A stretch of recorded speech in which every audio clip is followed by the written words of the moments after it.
Hello friends, welcome to Kabir online house. আর আমাদের দুই ছোট্ট ভাই আমার এসেছে আমাদের পুরুলিয়া শহরের 9 নম্বর ওয়ার্ড থেকে। তো আর তোমার 8 নম্বর ওয়ার্ড থেকে। তো 8 এবং 9 নম্বর ওয়ার্ড থেকে দুই ভাই এসেছে।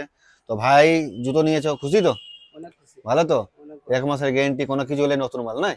একদম নিশ্চয়ই। তাহলে আমাদের ঠিকানাটা কিভাবে পেয়েছিলে? ঠিকানাটা পেরিয়ে তোমার এখানে পাশে একজন আছে, ওর থেকে জিজ্ঞাসা করলি কি হ্যাঁ, কাবির অনলাইন কোথায়, তখন তাহলে আমি বলে দিল এখানে তো। তো প্রথমে কিভাবে যোগাযোগ হয়েছিল, মানে আমাদের ভিডিও প্রথমে দেখেছিলে না? হ্যাঁ, প্রথম একটা ভিডিও সেইভাবেই। বানিয়েছিলি, ঠিক আছে, সেভাবে ভিডিও দেখে নিয়ে করে আমরা আলি। তো ঠিক পেয়েছো না? হ্যাঁ, ঠিক পেয়েছি। মার্কেটের থেকে প্রাইস কম তো এখানে? অনেক কোম্পানি, যে মানে যে কোনো মানুষ আসবে, নিতে পারবে তো? আরাম নিতে পারবে। তো ভাই, কি নাম তোমার? শেখ শাহনওয়াজ। শেখ নওয়াজ তো? তোমার নাম কি? শেখ রাজ। শেখ রাজ। দেখতেই পাচ্ছ বন্ধুরা, দু ভাই আমাদের এসেছে টাউন থেকে। তো ভাইরা তো নিজের পছন্দ মতো নিয়ে নিয়েছে। তোমরা আসো এবং কেনাকাটা করো। আবার আসবে কিন্তু, ঠিক আছে তো? আসবো আবার। আসবে ভাই, হ্যাঁ? আসছে কবির হ্যাঁ ভাই।